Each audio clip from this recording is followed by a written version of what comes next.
Hi, this is Mike Lawless. I'm a senior principal scientist at Simulations Plus, and in this video, I'm going to discuss predicting pKa using ADMET Predictor. It's very important to have a good model to predict pKa because pKa is so important to many pharmacokinetic properties. Solubility and permeability are two examples that are affected highly by the ionization of the compound. This next slide is simply an outline of the training video. First, I'll briefly discuss the S plus pKa model. Next, I'll discuss the pKa columns in ADMET Predictor that are produced when you calculate ADMET properties. I'll go into detail on the microstate display and graphs. Then I'll discuss a section on effect of ionization on solubility. And in the final two sections, I'll talk about descriptors based on the pKa model and then output options that are available in the SDF format. Our pKa model is based on artificial neural networks that are built from proprietary atomic descriptors, and they're used to predict microscopic pKa's. In this example, I show two types of functional groups. Here's an OH that's part of a carbonyl, so it's a carboxylic acid. This same model would be used to predict microscopic pHs of phenolic type OH groups. And then here we have basic amines. In this case, they're both tertiary amines. Other types of groups would include thioacids. So this would be thiols or thiocarbonyls. We would also have a model built for acids based on the NH groups in aromatic rings. For bases, we would include N oxides and aromatic nitrogens also. These microscopic pKa's are then combined with a complete and quantitative theoretical framework to estimate the corresponding macroscopic dissociation constants. This next slide simply shows a plot of the observed pKa versus our predicted pKa. You'll note that our training set included 25,000 pKa values. The test set contains 8,000. You see we have a pretty tight prediction around the line of unity, which is this black line in here. Our root mean square error for the training set is 0.475, and our RMSE for the test set is 0.48. So you can expect that if we predict a pKa, it should be within 0.48 of the experimental value in about 70% of the cases. That's what the definition of the root mean square error is here. And you also see that we have a very good correlation coefficient for the molecules. And then here's a couple references for the pKa model. The first one is from a book chapter, which Robert Vanskevich, which is a scientist within Simulations Plus, wrote. And then the second one, published in 2015, is our collaboration with Bayer Pharmaceuticals, in which they gave us a large portion of compounds where they had experimentally measured the pKa. We incorporated those values into our pKa model, and this is the result of that collaboration. Okay, so let's look at how we calculate pKa values in ADMET Predictor. Just got a simple aminoquinazoline here. I'm going to highlight the molecule. And then I want to show the options under the pKa prediction. So I hit the settings button, and then I'm going to go into the ADMET model or the ADMET tab. And we see show secondary microstates contributing to 1% to the pKa. So by default, anything below 1% we don't display in the microstates display. You can limit the pKa values to be or below 14 or whatever number you want to enter here. Skip compounds with more than X ionization groups is turned off. Typically, if we're doing a large database and predicting properties, we might turn that on, and then if the compound does have more than 12, it will be skipped, and you can come back and do those later. to get the whole data set. But it takes, the more ionization groups, the longer it takes to compute, and I'll talk about that in a minute. By default, we ignore aliphatic OH groups. So these type of alcohols typically have high pKa's, so they don't contribute to pKa's at 7.4 and below. We also ignore aliphatic amides for the same reason. And then we also have a carbon protonation model, but again, we're just going to ignore those here. So we'll just take those defaults then, and I'll click on the ADMET button and then calculate the pKa's. And if you go into the PhysChem properties tab, you'll see you get these three columns: S plus acidic pKa's, S plus mixed pKa's, S plus basic pKa's. These columns contain all the pKa's of the compound. If you double click on any of those cells, it brings up the microstate display. You can also just highlight that row and then click on the pKa button here, and that will display the microstates. In the upper left-hand corner of the window, we see some information. There's no acidic atoms in this molecule, 3 basic atoms, and then it lists the NH and then the aromatic nitrogens in the quinazolin ring. Here they have the number and then the type group. If you want to see what the numbers are, you can turn on the radial button here. So you see that atom 5 is this NH group. Atom 9 is the nitrogen that's kind of right off the other phenyl ring. And then this nitrogen is related to this. So we can turn those off. And you'll see we have 3 basic groups. The number of ionization states is 2 to the n. So that would be 2 to the third. So there'd be 8 displayed there. And as you see here, we only have 6 of them displayed here. And that has to do with going back to this default setting. So let's change this and let's display all of them. So if we set this to 0 and then compute the models again, we'll click on pKa's. Now you see the 8. And so these are in less than 1%. These are the additional 2 microstates that are displayed. If we start at the lowest pH here, you'll see that all of the ionizable groups are protonated, an NH or a hydrogen attached to them. And then as we increase the pH going up this way, you'll see that a proton is removed. So in this case, this nitrogen is the least basic nitrogen, so it's removed first. And then going up to the +1 state, you'll see that this group comes off, or the hydrogen comes off this anilic type nitrogen here. And then as we go up in pH, we get the neutral pH. We can display the various curves. So this is the fraction ionized versus pH. This is for all the microstates. So it's going to list all of the 8 microstates that we have displayed here, and then draw a graph for its fraction ionized versus the pH. We can also double click on this plot and at a certain pH, and it will show what the fraction ionized is at that particular pH. So here we're down around 0, and you see that the most stable one, or the highest fraction, is the H plus 95.1. So that refers to this microstate right here. So just this singly nitrogen in the quinazolin ring is protonated. Now getting back to the chart, this is for the microstates display, and then you can click on this button and you'll see the macrostate. So these are just the formal groups here. Again, we can double click on that. Now we're at closer to a pH of 1, but we also see that the neutral, the +1 state is the preferred state. Clicking another time, we get your average number of protons. This is what you'd see from a titration experiment. We can go to the next one, the average formal charge.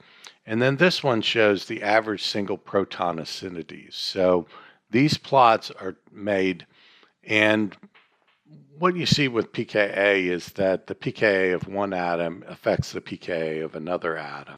What we're trying to do here is deconvolute that and just show the ionization for a single functional group. So here we see three lines corresponding to the ionizable groups in this molecule.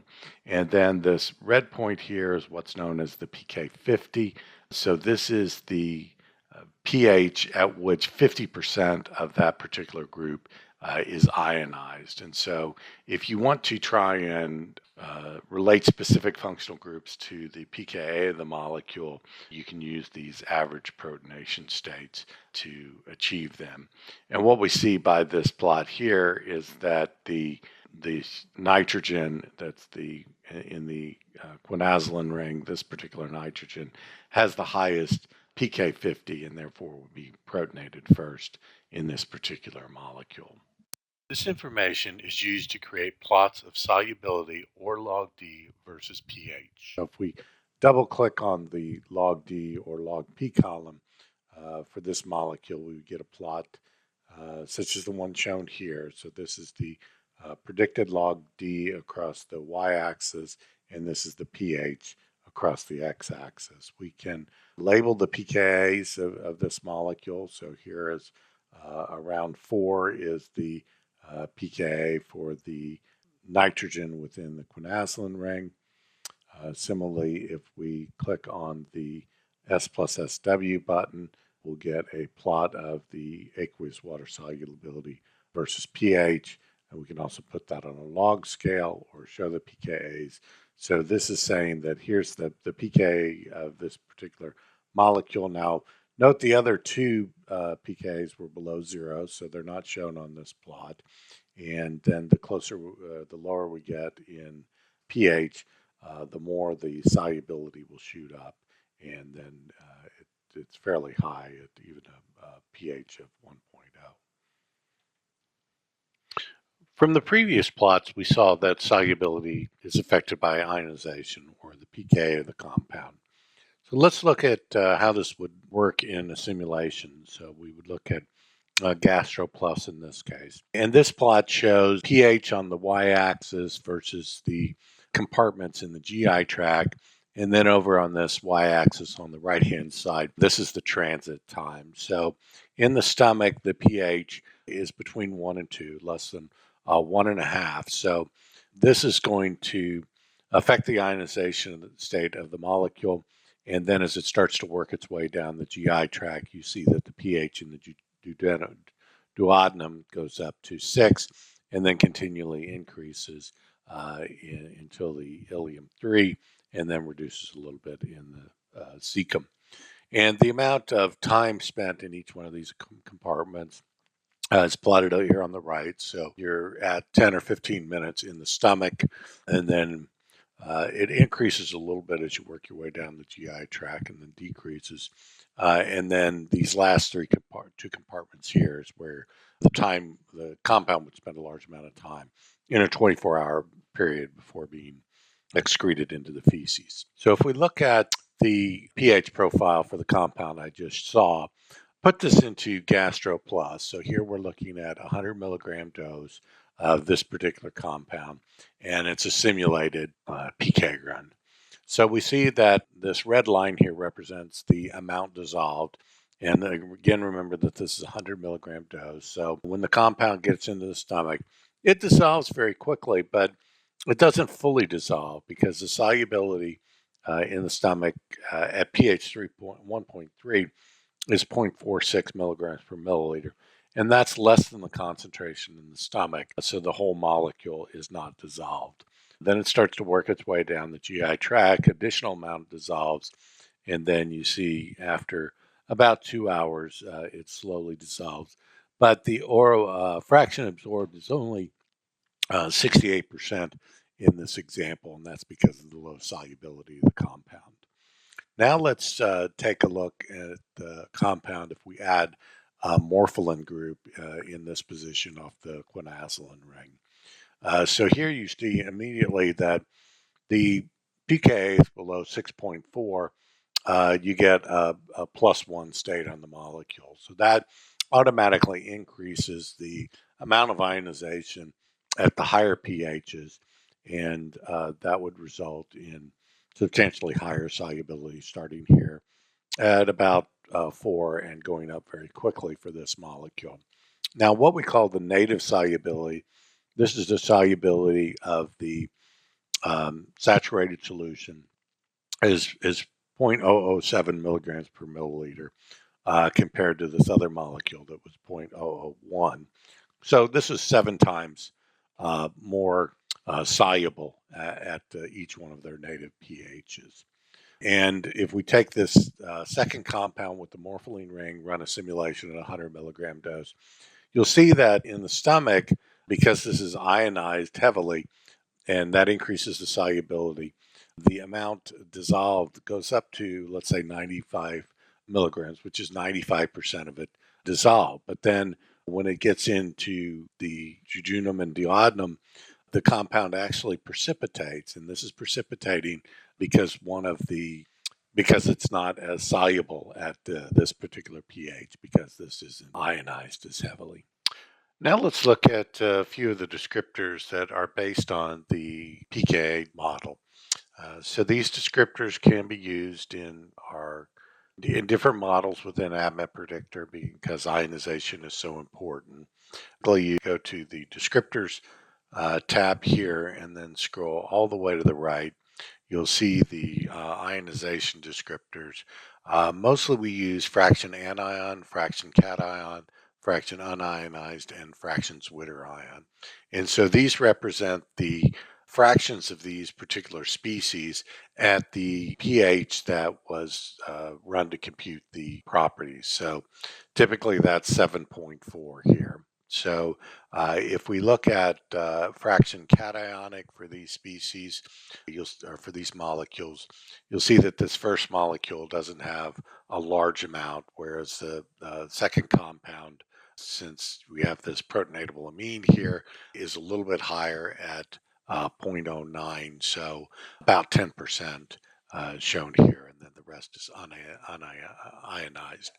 Now, if we click on this icon again here, and let's calculate the ionization at a pH of 1.2, and also calculate these ionization descriptors at this pH. Now, the reason that this is an option is normally you would want the ionization descriptors such as F cation predicted at 7.4, and that's what was used to build the model. So we don't typically turn these on unless we want to see the fraction at this pH. So I'll go ahead and do calculate. And now if we look at the fraction cationic, you can see that it changed. And now we have almost most of the molecule at pH 1.2 is ionized. Similarly for the second molecule. And then the third molecule even has a portion of ionization at this low pH. Now, this last molecule, since we're below the pKa of the acidic group, the fraction anionic is not very high there. This final slide just describes a few of the command line options. So if you would run ADMET Predictor on the command line, you have different options for outputting compounds in an SD file. So the first option is for medicinal chemist. So this gives the chemical structure in the neutral form as the output record in SD, and then gives the predicted pKa values from the model. Physical chemist would output, saves multiple records for each molecule, and saves the individual microstates at different pHs. For the cheminformatics, this is the chemical structure in the neutral form, and then gives what the charge state of the atom would be at a given pH. And then finally, for a computational chemist, it gives multiple records for molecule, and it's used to save the individual microstates dominant at a given pH. And you might want to use this for input to docking. So it'll predict, let's say, the states that are available at pH 7.4. And some of these states might be interesting or helpful when the molecule is docked in a protein site. If it becomes protonated, it might could potentially donate a hydrogen bond to the protein structure and kind of interact with the protein structure.